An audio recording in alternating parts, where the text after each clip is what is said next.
What kind of psychological void drives a person to target the ultimate symbol of innocence? What unseen internal forces lead to an act of such isolated and opportunistic violence? When a community is shattered and a tragedy occurs seemingly out of thin air, we have to look beyond the what and ask the much more difficult question, the why.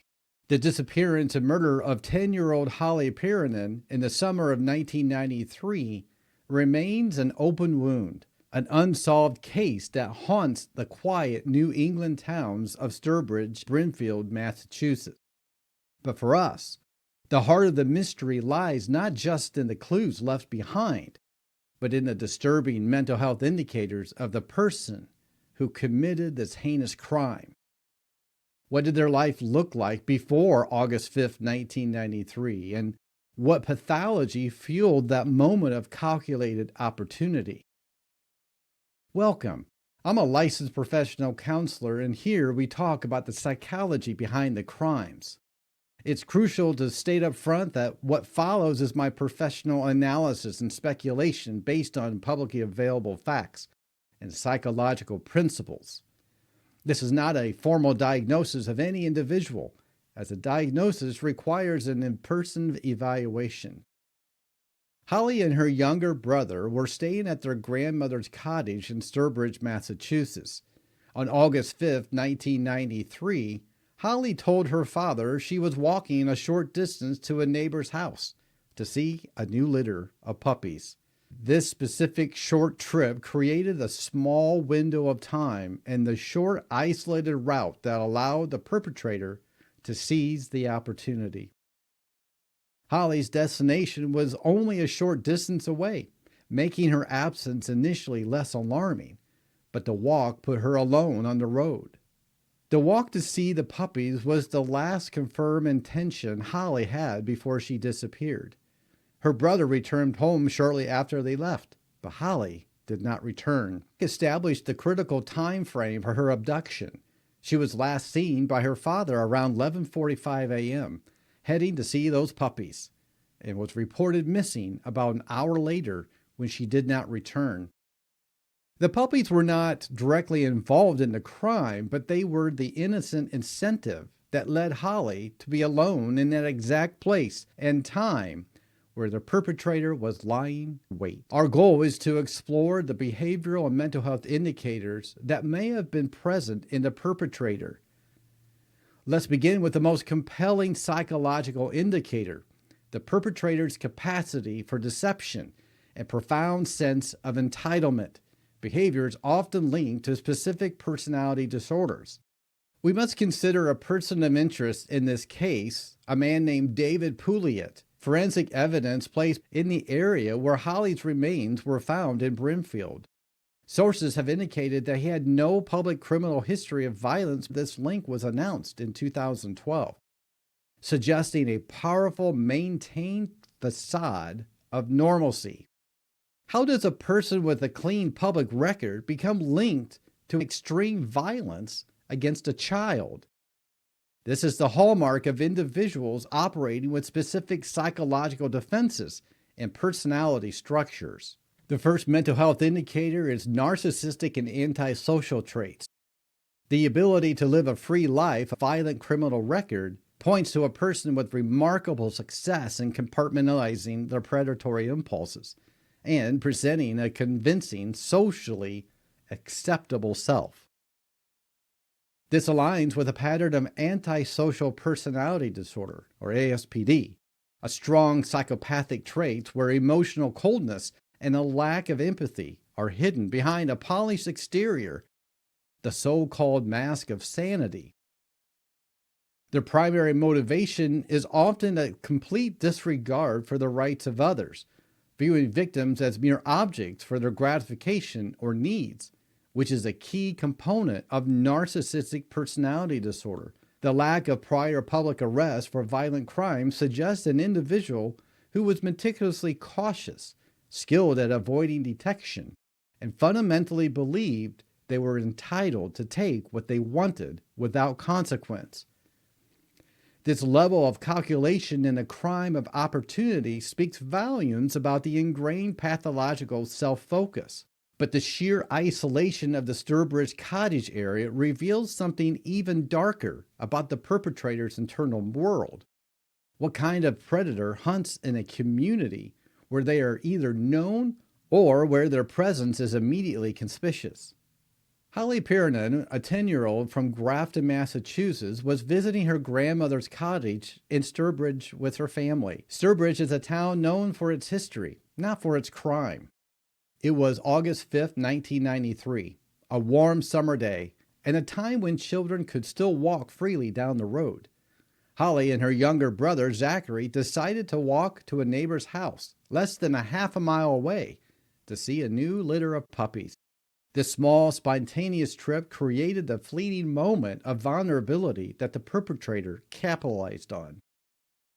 When Zachary returned home, saying his sister was coming behind him, and then Holly never appeared, the panic was immediate and primal.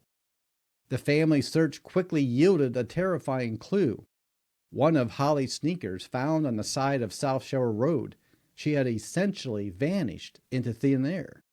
Another mental health indicator here is opportunistic predation and low inhibitions.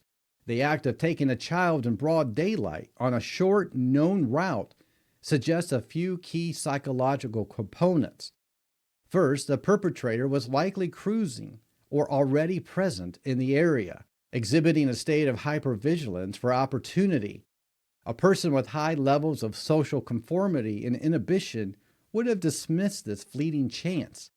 But someone with significant antisocial or psychopathic traits possesses low behavioral inhibitions.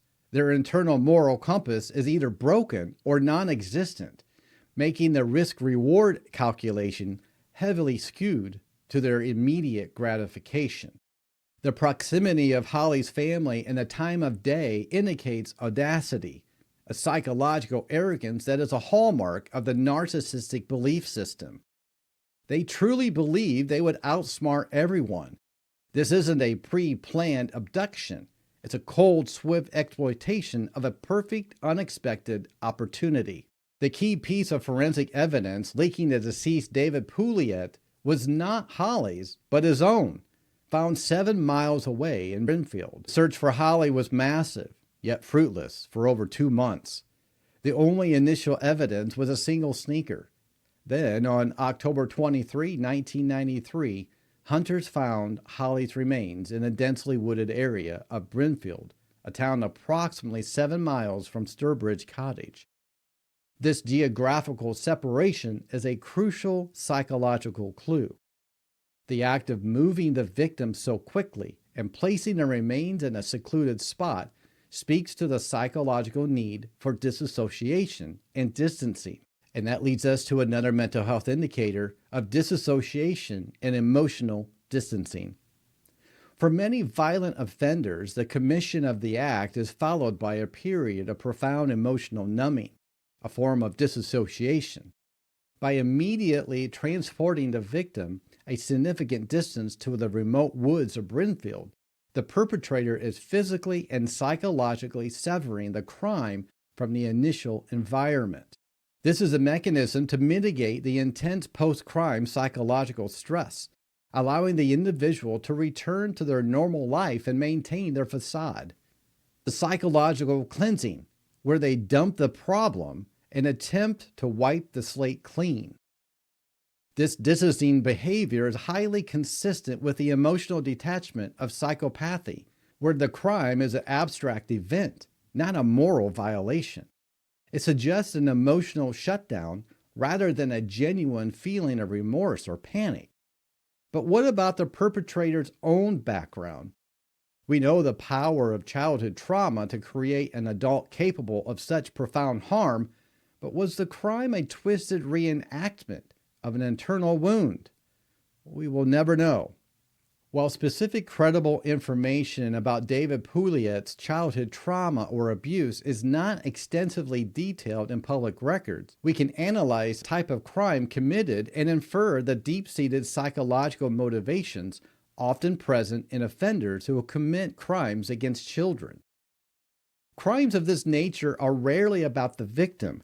They are almost always about the perpetrator's overwhelming need for control and power, which compensates for a deep-seated feeling of insecurity or powerlessness rooted in their early life experiences. Another mental health indicator here is compensatory power-seeking behavior. Psychologically, this act can be seen as a desperate attempt to rewrite the narrative of personal helplessness. A child who experiences abandonment or abuse often grows up with the internal feeling that the world is chaotic, unsafe place, and they have no agency. The adult perpetrator, compensating for this profound childhood trauma, seeks to inflict total control upon a vulnerable person, like a little girl. The victim in this context is simply a substitute for the perpetrator's own internalized powerlessness. The narcissistic injury, the emotional wound to the self, is so great that the only way to feel whole is to exert absolute destructive power over another. This is the ultimate toxic expression of a deep-seated psychological why. This is a desperate attempt to fill an unfillable hole, to fill emotional damage of a lifetime. Discovery of forensic evidence was the first major break in the case for decades later, but the evidence itself raises another crucial question about the perpetrator's psyche. What does it mean when the DNA is linked to a man with no prior violent history? The DNA link in the psychological profile of a hidden offender to focus on an image of a generic evidence bag or lab equipment. Deceased man David Pouliot to an item found near Holly's remains. The DA stated that the evidence was found in close proximity to the girl's body. This is a crucial distinction that informs our psychological analysis. The lack of a prior violent criminal history for Pouliot is one of the most interesting psychological elements of this case. The distance between the abduction site and the recovery site tells us everything about the perpetrator's desire to psychologically separate the act from the consequences. Another mental health indicator is a high-functioning psychopathy. When we consider the connection to an act of extreme with no documented prior violent crimes, the psychological profile tilts heavily toward high-functioning psychopathy, or antisocial personality disorder, with a high IQ and strong self-control. This person did not simply slip up one time. They likely possessed exceptional emotional control and planning capabilities, allowing them to lead a double life. This requires a level of emotional compartmentalization that is characteristic of the psychopath, the ability to perform a horrific act and then immediately re-enter society without external signs of distress or guilt. The act of the crime becomes an isolated, almost clinical event rather than an emotionally charged one, making them incredibly difficult to detect through traditional law enforcement means. The psychological satisfaction for this individual is successful execution of the act and a successful concealment of their true self. Now let's explore the chilling possibility that this act was not a one-off, but a part of a larger unseen pattern. How do the victim's psychological traits inadvertently become targets for this type of psychopathology? Holly was simply a child enjoying a summer vacation. She just wanted to go see the puppies. It demonstrates the trust and social openness that typical 10-year-old in a safe rural setting. Her innocent act of walking a short distance to see puppies became the moment the perpetrator seized. From a psychological perspective, the selection of the victim is often based on the accessibility and the degree to which they represent the control. The perpetrator's choice to target a young girl walking alone demonstrates a specific psychological need to dominate utter vulnerability. This is a profound betrayal of social trust, and the act itself serves to reinforce the perpetrator's warped sense of power. The victim, Holly, displayed the trusting, open behavior of a secure child, and this very security, the lack of suspicion, is what made her the perfect target for a manipulative individual. The psychological dynamic is not one of random violence, but of calculated exploitation of an innocent and trusting person. a pattern that strongly aligns with the manipulative and exploitive nature of narcissistic and antisocial pathologies. The greater the innocence, the greater the feeling of power in corrupting it. The investigation continued for decades with other potential suspects and red herrings emerging. What is the psychological toll this uncertainty takes on a victim's family? How does that constant emotional activation mirror the perpetrator's own unstable internal state? The perpetrator, if alive, would have derived a subtle narcissistic satisfaction from watching the continuous confusion and the failures of the investigation to definitively name and convict them. The ongoing nature of this cold case is for the perpetrator a form of successful manipulation. The ability to commit a highly publicized violent crime and then successfully evade justice for years is, in the mind of the individual with narcissistic or psychopathic personality disorder, is the ultimate confirmation of their superiority. They may feel they have successfully played and beaten the system, the police, and the entire community. This lack of closure in the ongoing public interest feeds their need for grandiose attention, even if it's indirect. It validates their belief that they are smarter, more cunning, and above the laws of others. This is a profound, albeit twisted, psychological achievement that reinforces their pathological behavior. The trail of the clues, the single shoe, the distance to the remains, and the forensic link to an otherwise clean individual all come full circle. The initial moment of the opportunistic violence was not random. It was the final devastating expression of a deep pathological need for power and control by a successful, high-functioning predator. The case of Holly Piirainen speaks to the terrifying reality of the unseen predator living among us. My analysis of the psychological indicators in this case points strongly to our personality structure exhibiting significant psychopathic and antisocial personality traits. The key evidence for the mental health analysis of these indicators includes the maintenance of a facade of normalcy, the lack of prior violent criminal history, the opportunistic audacity of the abduction, low inhibition, high entitlement, the emotional distancing through the transport of the body, disassociation and compartmentalization, the inferred compensatory power-seeking rooted in early psychological wounds, the derived grandiose satisfaction from evading justice. It's a profile of an individual driven by a deep pathological narcissism, a profound sense of self-importance, and a complete lack of empathy that permitted the cruel exploitation of a momentary vulnerability. The motive, the why, was not an external force, but the terrifying and relentless need to exert ultimate control to feel whole. The emotional and psychological trauma that reverberates from the single act continues to affect Holly's family. A psychological injury that will only truly begin to heal when justice is finally definitively served. What did you think about this tragic case? Do you think Holly's perpetrator is still out there? Do you think it was actually David Pouliot, or do you think it was somebody else? Thank you for joining me today. Until next time, stay curious, stay safe.